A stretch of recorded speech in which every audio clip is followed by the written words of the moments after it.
Sir Len हटन cricket का एक ऐसा बड़ा नाम जिनकी गिनती क्रिकेट के लंबे इतिहास में पैदा हुए कुछ महानतम बल्लेबाजों में होती है। केवल इंग्लैंड क्रिकेट की बात की जाए तो अपने देश के लिए खेलने वाले शीर्ष 2 क्रिकेटरों में सर जैक हॉब्स के साथ गिने जाते रहे हैं। हालांकि सर वाली हैमंड और डेनिस क्रॉम्पटन जैसे क्रिकेटर भी बहुत पीछे नहीं हैं। निश्चित रूप से लेन हटन के क्रिकेट ने उन्हें हॉल ऑफ फेम में प्रतिष्ठित कर रखा है। उनके परिवार को क्रिकेट के प्रति बहुत लगाव था और शायद यही कारण था कि जब वो जॉर्ज हर्स्ट जैसे शानदार क्रिकेटर के संपर्क में आए तब तक वो एक परिपक्व बल्लेबाज बन चुके थे। और यही कारण था कि हर्स्ट ने तब कहा था कि उन्हें सिखाने के लिए कुछ भी बाकी नहीं है। हर्बर्ट सटक्लिफ ने तो पहले भी यह कह दिया था कि हटन जल्द ही इंग्लैंड के लिए खेलेंगे। हटन ने साल 1934 से लेकर 1938 के दौरान फर्स्ट क्लास क्रिकेट में अपनी प्रतिभा की जबरदस्त छाप छोड़ दी थी। हालांकि उस दौरान उनकी ये कहते हुए आलोचना भी हुई कि वो बहुत धीमी बल्लेबाजी करते हैं। इसके बाद उन्होंने काउंटी क्रिकेट में तेजी से रन बटोरने शुरू कर दिए। डर्बीशायर के खिलाफ नाबाद 271 रनों की पारी खेल दी, कुछ शतक और कई अर्धशतक जमाए।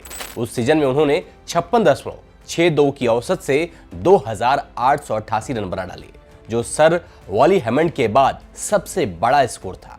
अगले साल 1939 में उन्होंने एक बार फिर 12 शतकों समेत 2883 रन बना डाले।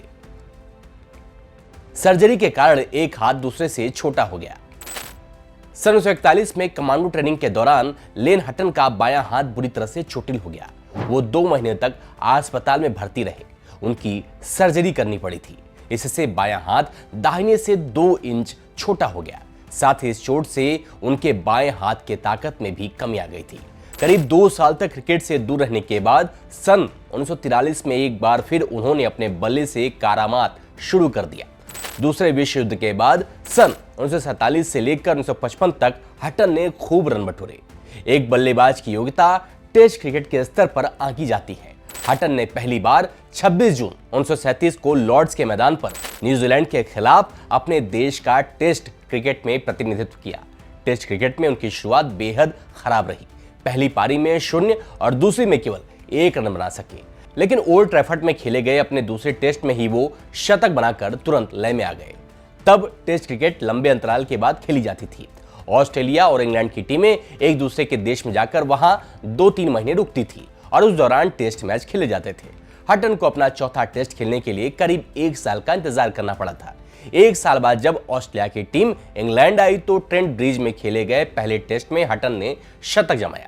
अगला मैच लॉर्ड्स में खेला गया, लेकिन एक बार फिर यह मैदान उनके लिए अच्छा साबित नहीं हुआ। उन्होंने 4 और 5 रन बनाए। इसके ठीक अगले मैच में हटन ने एक ऐसा कारनामा कर दिया जिसने पूरी दुनिया का ध्यान उनकी ओर खींच लिया। इंग्लैंड के कप्तान तब स्कोरबोर्ड पर 1000 रन चाहते थे और हटन ने मौके के मुताबिक अपने खेल को ढालते हुए 13 घंटे तक बल्लेबाजी की। द ओवल में खेले गए उस मैच में लेन हटन ने टेस्ट क्रिकेट का सबसे बड़ा स्कोर बनाकर इतिहास रच दिया। हटन ने तब 847 गेंदों का सामना करते हुए 364 रनों की मैराथन पारी खेली। टेस्ट क्रिकेट में सबसे बड़े व्यक्तिगत स्कोर का रिकॉर्ड तब sir Don Bradman, sir Wally Hammond से होते हुए सर लेन हटन तक पहुंचा था। अगले 20 सालों तक यह रिकॉर्ड सर लेन हटन के नाम पर बना रहा। 1958 में वेस्ट इंडीज के सर गैरी सोबर्स ने नाबाद 365 रनों की शानदार पारी खेलकर अपने नाम ये रिकॉर्ड कर लिया था। अब ये रिकॉर्ड वेस्ट इंडीज के ही ब्रायन लारा के नाम पर है, जिन्होंने इंग्लैंड के खिलाफ साल 2004 में खेले गए टेस्ट मैच में नाबाद 400 रनों का वर्ल्ड रिकॉर्ड बनाया था। हालांकि हटन की वो पारी आज भी एशेज सीरीज में सबसे बड़ी व्यक्तिगत इनिंग्स के तौर पर बरकरार है। 87 साल से कायम है ये वर्ल्ड रिकॉर्ड। इंग्लैंड ने ओवल के उस मैच की पहली पारी में 903 रनों का अंबार लगा दिया और मैच एक पारी और 579 रनों से जीत ली। टेस्ट क्रिकेट में तब वो जीत का सबसे बड़ा अंतर था। 87 साल बाद भी ओवल पर बना वो रिकॉर्ड आज भी कायम है। ये रिकॉर्ड कितना बड़ा था इसका अंदाजा इससे ही लगता है कि इस लिस्ट में दूसरे नंबर पर मिली जीत का अंतर एक पारी और 360 रनों का है, जो ऑस्ट्रेलिया ने दक्षिण अफ्रीका के खिलाफ फरवरी 2002 में हासिल की थी। हटन का टेस्ट करियर। हालांकि लेन हटन अपने टेस्ट करियर में केवल एक ही 13 शतक जमा सके, लेकिन चाहे वेस्ट इंडीज हो या दक्षिण अफ्रीका या ऑस्ट्रेलिया दौरा, हटन शतक या दोहरा शतक जमाने से नहीं चूकते। बाद के वर्षों में उन्होंने लॉर्ड्स के मैदान पर 3 शतक जमाए। अपने टेस्ट कैरियर में हटन ने 79 मैचों की 138 पारियों में 19 शतक की बदौलत 56.67 की औसत से 6,971 रन बनाए। टेस्ट कैरियर के दौरान वेस्ट इंडीज उनकी पसंदीदा टीम रही। वेस्ट इंडीज के खिलाफ हटन ने 13 मैचों में 79 से अधिक की औसत से 1,661 रन बनाए, तो भारत के खिलाफ 58 की औसत से, ऑस्ट्रेलिया के खिलाफ 56.46 और दक्षिण अफ्रीका के खिलाफ वो 52 से ऊपर की बैटिंग औसत से खेले। सर लेन हटन के नाम टेस्ट क्रिकेट में ऑब्स्ट्रक्टिंग द फील्ड नियम से आउट होने वाले पहले क्रिकेटर बनने का रिकॉर्ड दर्ज है। साल 1951 में दक्षिण अफ्रीका के खिलाफ उन्हें इस नियम के तहत आउट दिया गया था। पहले इसका नाम हैंडलिंग द बॉल था।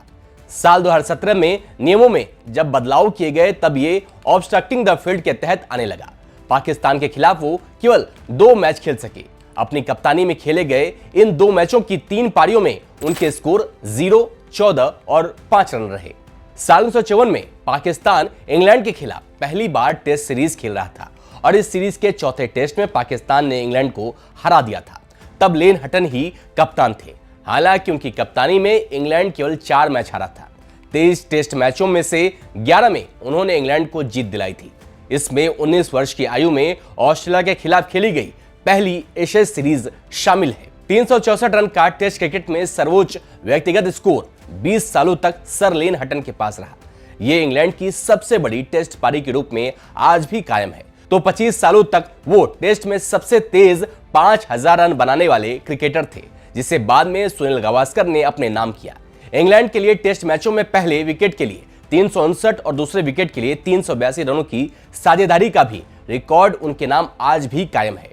हटन उन गिने चुने बल्लेबाजों में शामिल हैं जिन्हें टेस्ट की पारी की शुरुआत करने से लेकर अंत तक नॉट आउट रहने का 2 बार सौभाग्य प्राप्त हुआ है। 40,000 फर्स्ट क्लास रन और 129 शतक।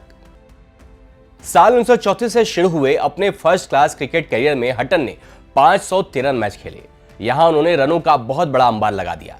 55.51 की औसत से 40,140 रन बना डाले और इस दौरान 129 शतक जड़ डाले। 1955 में लेन हटन बतौर खिलाड़ी क्रिकेट से रिटायर हो गए। इस खेल में उनके योगदान के लिए उन्हें सर की उपाधि दी गई। तब सर लेन हटन ये उपाधि पाने वाले सर जैक हॉब्स और सर डॉन ब्रैडमैन के बाद तीसरे क्रिकेटर थे। बाद में वो इंग्लैंड टीम के सिलेक्टर भी बने। 74 साल की आयु में हुआ निधन। साल 1990 में 74 वर्ष की आयु में उनका निधन हो गया। मशहूर cricket umpire Dickie Bird Sir Len Hutton के बहुत बड़े प्रशंसक थे। बर्ड उन्हें यॉर्कशायर का सबसे महान खिलाड़ी और दुनिया के सर्वकालिक महान ओपनर और अपना सबसे पसंदीदा क्रिकेटर बताते थे।